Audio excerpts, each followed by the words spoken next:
Hello and welcome to another Commander gameplay video on the Magic Boy Productions channel. I am Ben, aka Magic Boy on Magic Online, and today we're going to be playing a game with Inspirit, Flagship Vessel.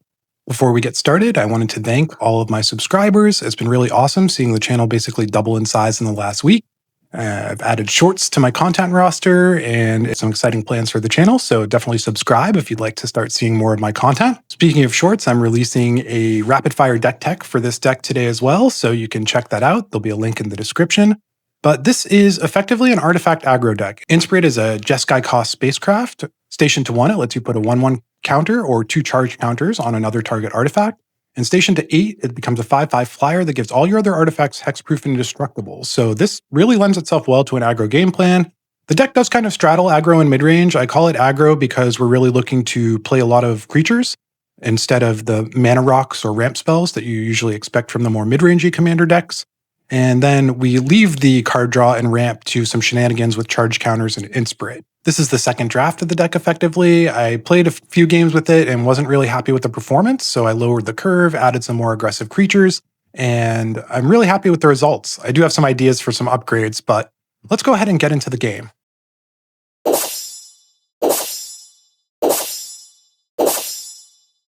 Our opening 7 has a lot of great cards, but unfortunately it only has 1 land to cast them, so we're going to have to mulligan. Our second 7 has no lands at all. It does have a Soul Ring, so if I were a gambling man, maybe I could keep this, but we're going to go ahead and go to 6. The third hand that we see isn't ideal, but it's definitely a keep. We'd love to have some kind of creature to get some pressure on the board and get Inspirit online for value. We have lands that can produce all of our colors, and we have some interaction pieces that will hopefully help keep us alive. We have a draw spell that can help find us some more resources. And so we're going to put Chaos Warp on the bottom and go into the game. Our first opponent is Skullbriar, the Walking Grave. This Golgari 1/1 zombie elemental has haste, and when it deals combat damage to a player, it gets a 1/1 counter. And uniquely, those counters stay on it even if it's destroyed or exiled. And so you continue to get a return on that investment. This tends to have a +1/+1 counter synergies and can have a really inordinate impact on the game. Curious to see if they target down one player fast or spread the damage to threaten Skullbriar lethal on anyone. It'll be very interesting to see how that goes. Our second opponent is Krufix, God of Horizons. This is a 5-mana 4/7 legendary enchantment creature god that's indestructible, but it only becomes a creature once your devotion to green and blue is 7 or more. It means that you have no maximum hand size, and more importantly, if mana would otherwise empty from your mana pool, instead it turns into colorless, so you can stockpile tons of mana. This is probably going to be a ramp deck with lots of expensive spells. Our last opponent is Urza, Lord Protector.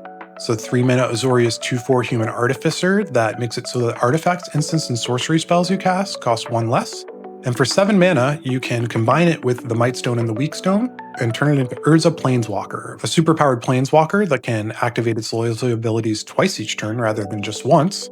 Urza can be built a lot of different ways. Curious to see if they're focused on turning it into a Planeswalker, but the cost reduction inherent to it can make it a good Artifact Storm commander, so this might be a combo deck worth keeping an eye on. Skullbriar kicks things off with a Forest, Krufix has an Oran Reef, the Vastwood, and Urza has a Tranquil Cove, gaining them a life. We're going to play a Thundering Falls and use that to surveil a Generous Gift into our graveyard. Don't need more interaction. Swamp from Skullbriar, and they cast their commander. They come swinging at us, so I guess their initial assessment is that we're the biggest threat, and that's going to get them a counter. We've got a Tap Vivid Creek from Krufix, and then an Island and a Wayfarer's Bauble from Urza, and they're going to cast a Soul Ring and crack their Wayfarer's Bauble to grab a Plains. We play out our Spectator seating. We don't have anything to do, so we pass. Skullbriar has another Swamp and a Ring of Colonia. They're going to equip that to Skullbriar, giving him Trample. And yep, they swing at the Soul Ring player now, so that's good threat assessment. Krufix has a Polluted Delta and passes. Urza, Lord Protector, has an Academy Ruins and casts their commander. They're then going to cast a discounted Sword of the Animist and equip it to Urza. At our end step, we want to use our mana, so we're going to go ahead and cast a Swords to Plowshare targeting Urza. We want to slow them down, and we want to open the way for Skullbriar to get in and keep doing damage. Urza will gain a little bit of life off of that. We play out a Starting Town, and we're going to cast our Surge Conductor, just to start setting up a little bit. The Krufix player cracks their Polluted Delta for an island. On Skullbriar's upkeep, Ring of Colonia is going to put a 1/1 counter on their commander, and then they have a Verdant Catacombs. They crack immediately for a forest. They cast Unexpected Fangs on Skullbriar, giving it a 1/1 counter and a lifelink counter, and they swing at Urza. The Krufix player is going to take this opportunity to cast Quick Study, And the Skullbriar is going to connect, getting another counter. We've got a Mazavith, which is great Skullbriar protection for the Krufix player, and they cast for growth on their quick study. A little curious about that play. It doesn't seem great, and it seems like maybe their card quality isn't that high, but we'll see. Urza has another basic planes, and they recast their commander. They're going to cast the Reality Chip, which definitely rings alarms for me. That makes me think that they probably have some Sensei's Divining Top combos going on with their commander. We untap, and we're going to first start things off with Elegant Parlor. That's going to find an Illustrious Wanderglyph, which we're going to surveil to the top, because that can give us a great board. We cast Inspirit, taking a little bit of damage. It's going to trigger Surge Conductor, but for nothing. We station up Inspirit, and then we put a counter on the Conductor for future proliferating. Upkeep, we'll get another counter for Skullbriar. We're going to cast Feral Deathgorger on Adventure, so Dusk Sight, that'll draw them a card and get them a counter. And then they play a Cursed Duneyard, which can regenerate their zombie commander. They go to combat and they swing at us, which to me is a little bit concerning. I think maybe they don't know about the combo potential out of Urza, but they are going to connect and they're going to get another counter on Skullbriar. Got a Snow-Covered Island from Krufix, indicating they probably have Field with the Dead in their deck. They cast their Quick Study main phase. They're not getting any damage right now, so it seems like they have some time to sculpt their hand. After that, they just passed. Urza is going to reconfigure the Reality Chip onto their commander. They then play a Skull Clamp from their hand, and they're going to activate their Academy Runes to put their Wayfarer's Bauble on top. They can cast that for free with Urza, and that's going to let them get shuffles to look at other looks. First things first, though, they're going to equip Sword of the Animus to Urza as well, and after that, they just pass the turn. We're going to play out our Volcanic Island and cast our Illustrious Wanderglyph. That's going to start getting us bored if it survives, and it's going to trigger or proliferate onto Inspirit and Surge Conductor. We station Inspirit up so that we can go to combat, and we put a counter on the Wanderglyph for future proliferation. And then we're going to swing Inspirit at Urza. They've revealed themselves as a combo player, and so we really just have to take them down as soon as possible. On their upkeep, we're going to get our first of many Gnome Soldiers, and Skullbriar will get another counter. Here, I'm hoping that they will also recognize that Urza is a threat and start swinging at them, but we're also kind of scary, so not too sure what they're going to do. They end up casting a Pheresis, and I do think about casting my Fierce Guardianship on this, since it's potentially a very lethal spell, but ultimately I'd rather let it go. I have some blockers. And then they attack into the Mazavith, and so I'm assuming they have some kind of hexproof combat trick here. The Krufix player is going to activate their maze to try to untap Skullbriar and remove it from combat. And sure enough, they have a Tamiyo Safekeeping. And I think I'm going to Fierce Guardianship to be political, but they don't need my help. They have a Swan Song. And so they get a bird, and Skullbriar doesn't get to do any damage this turn. On Krufix's upkeep, we get another gnome, and that's going to make us ascend. We have the City's Blessing, so all our artifact creatures get +2/+2. They are going to cast Emoti, Celebrant of Bounty, and that's going to cascade them into a Cultivate, which is going to get them 2 forests, one on the battlefield, one in their hand. On Urza's upkeep, we get another gnome. They're going to play Nykthos, Shrine to Nyx, and then crack their Wayfarer's Bauble, see what else is on top of their library. They recur the Bauble and then cast it for free again with Urza. And before they do anything else, they're going to go to combat, swinging, and Sword of the Animist is going to trigger. That's going to get them a basic land out of their library, but more important, shuffle their deck, so it's kind of like drawing a card for them. And Krufix is just going to take that little bit of commander damage. After that, they pass to us, and we are going to get another gnome on our upkeep. We draw Cyclonic Rift, which is great, but we're going to cast Insight Engine, which is a really powerful card draw effect in this deck due to the synergies with Inspirit. That gets us proliferated off Surge Conductor. And on our combat step, Inspirit's going to put the first 2 charge counters onto our Insight Engine. Here, we just swing at the Urza player with Inspirit. I want to keep back these indestructible hexproof blockers in case Skullbriar gets frisky. And so we're going to connect for a hefty chunk of commander damage there. And then we'll just pass, keeping up our Cyclonic Rift in case something goes awry. We get a gnome, and Skullbriar gets a counter on their upkeep. They're going to start things off with an Inscription of Abundance, so that's going to get counters on Skullbriar, gain them a bunch of life, and fight down Emoti. After that, though, I'm curious if they're going to attack into Urza or maybe attack into us, but ultimately they elect to kind of just stay out of it. On Krufix's upkeep, we get another gnome. And then they cast Rishkar, Pima Grenade, but he's lonely, so he just puts a counter on himself, and they activate Oran Reef to give him another counter. We get another upkeep, another gnome. Urza has an Aether Spell Bomb, which is great protection against Skullbriar. And then they have an Agatha's Soul Cauldron, Bane of Standard, and a Guidelight Matrix, which is going to draw them a card. After that, they're going to cast a Valdakan Orrery off the top of their library, which is, I think about Fierce Guardian shipping this, but with the Academy Ruins, it just doesn't seem worthwhile. They can just put it back on top and cast it again. We're going to draw some cards, getting a counter and 3 cards off of our Insight Engine at end of turn. We get another gnome token and play out our mountain. And at this point, it's time to just swing into Urza. We have a Fierce Guardianship in hand and a Cyclonic Rift, so I feel pretty safe going a little bit shields down. We put some more counters on the Insight Engine with Inspirit, and then just swing into the Urza player, leaving back just our fresh gnome. They're going to crack Aether Spellbomb and bounce Inspirit, which was expected. And then they cast Riptide Gearhulk, which is something that Fierce Guardianship can't deal with, which is unfortunate.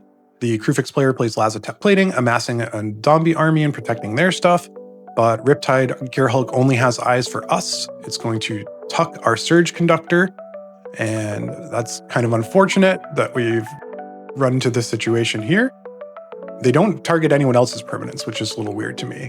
They then go to blocks. They're going to block down our Illustrious Wandergriff, which is sad. We're going to draw cards with Insight Engine just to see if we can find anything that could protect that card, but unfortunately we don't see anything.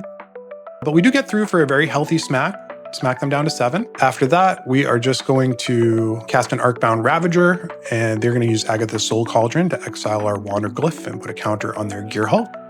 But we have our Ravager, and we pass. We're going to do some discarding some lands, and some cards that it doesn't feel like we're going to have a lot of time to employ at this point. Ring of Colonia is going to get Skullbriar another counter on their upkeep, and they play a Forest, and they're going to cast Invigorating Surge, doubling the counters on Skullbriar, making it very lethal. I'm really hoping that they will swing that threat at Urza. I left them an opening in terms of the Aether Spellbomb here, so it's kind of their last chance before Urza really starts to grind and become unassailable. But they just pass, and so Crewfix will come down. That's going to be followed up by a Crystal Grotto, which will scry a card to the top of their library. At end step, Urza is going to activate Wayfarer's Bauble, grabbing a Plains. On their turn, they recur their Aether Spellbomb, no surprise there, and they cast it, triggering their Gearhulk's prowess. Now they're pretty well protected against Skullbriar. They swing just the Gearhulk at us, which is nice. We're just going to chump block it with a gnome and sacrifice it to the Ravager, getting a counter. After that, they pass to us. Why not? They can play at instant speed. We play out a Glacial Fortress and recast Inspirit. Mostly we want to get our Fierce Guardianship online so that we're protected. And we need to send a clear signal. We need to try to open the way for Skullbriar, so we're going to attack with everything, even though it's an awful attack here. Maybe if we're tricky, we can get them with Arcbound Ravager. They cast a instant speed Mendicant Core Guidelight, and then follow up with an Urza, Prince of Krug, which is a card I think should actually probably be in this deck. Might add that later on. And then they're going to activate Urza to make another Riptide Gearhulk. That's going to go to tuck our Ravager, so no luck there, but we do sacrifice Ravager to make one of our gnomes a bit bigger. And after that, that's going to fizzle the Gearhulk trigger. They're going to activate Soul Cauldron, exiling our Ravager and putting a counter on their Urza. And then they're going to block down our board. We get through for just a piddly 2 damage, and we have nothing left but 2 tap gnomes. So it was a pretty rough attack for us, but hopefully others will pick up on where we left off. After that, we pass with our Rift and our Fierce Guardianship up. On their upkeep, the Ring of Colonia is going to get the Skullbriar another counter, and then they cast Hydra's Growth on it. So if it survives another upkeep, it's going to get massive. Skullbriar player is kind of thinking in combat, and I'm like, hey, I really think this is the last chance we have to take down Urza. You should go after them, or they have won the game and it'll just take them forever. And Skullbriar is like, nah, I'm okay with the game ending. So kind of unfortunate that that's the case, but maybe they think there's a way for them to take one of us out afterwards. Crewfix is going to float some mana at the end of their turn, and then when they go to their turn, they're just going to pass after playing an Urza's Power Plant as the land. Urza plays a Razortide Bridge, and then they activate their Soul Cauldron, exiling our Patrolling Peacekeeper in order to put a counter onto Urza. And then they swing at us with just Mendicant, which is really fortunate. Like, I thought they were going to swing for the fences here and try to take us out, but I guess they're wary of Skullbriar. They're going to start climbing in speed, so they get up to speed 2 here. After that, they just pass to us, and so we're going to draw a bunch of cards off our Insight engine, 6 total. It's going to give us some nice options going forward. We're going to play out a Scalding Tarn, and then just cast a Lost Jite. We are wanting to try to advance our board as much as possible while keeping up a full Cyclonic Rift, and so we're going to station Inspirit. That way we can put some counters on the Jite. Those counters are going to sort of act as mana by letting us untap our lands. We're going to cast a Pentad Prism, Sunburst 2. That's basically free, and it gives us a backup way to translate charge counters into mana in case someone takes out our Lost Jite. And after that, we just pass. We have to discard, so we're going to discard a bunch of card advantage cards and some lands because we've got plenty of card advantage. Skullbriar has a small error here in stacking their triggers. They stacked the doubling first, and so they could have gotten extra counter out of Ring of Colonia if they tried.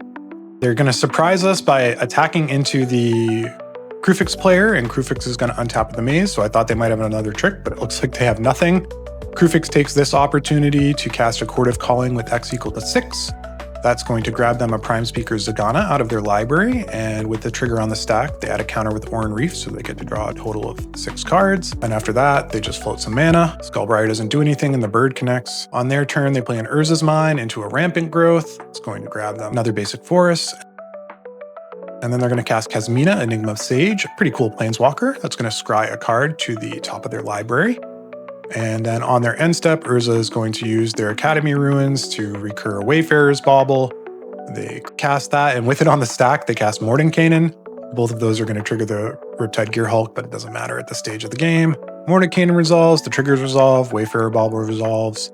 After that, they're going to untap and play an island. They activate their Mordenkainen, drawing 2 and putting 1 on top of their library, which they're going to get to play because of Reconfigure, obviously. They cast a Helm of the Host from their hand, and that's going to trigger the Riptide Gearhulk. And then they're going to equip the Helm of the Host to the OG Gearhulk.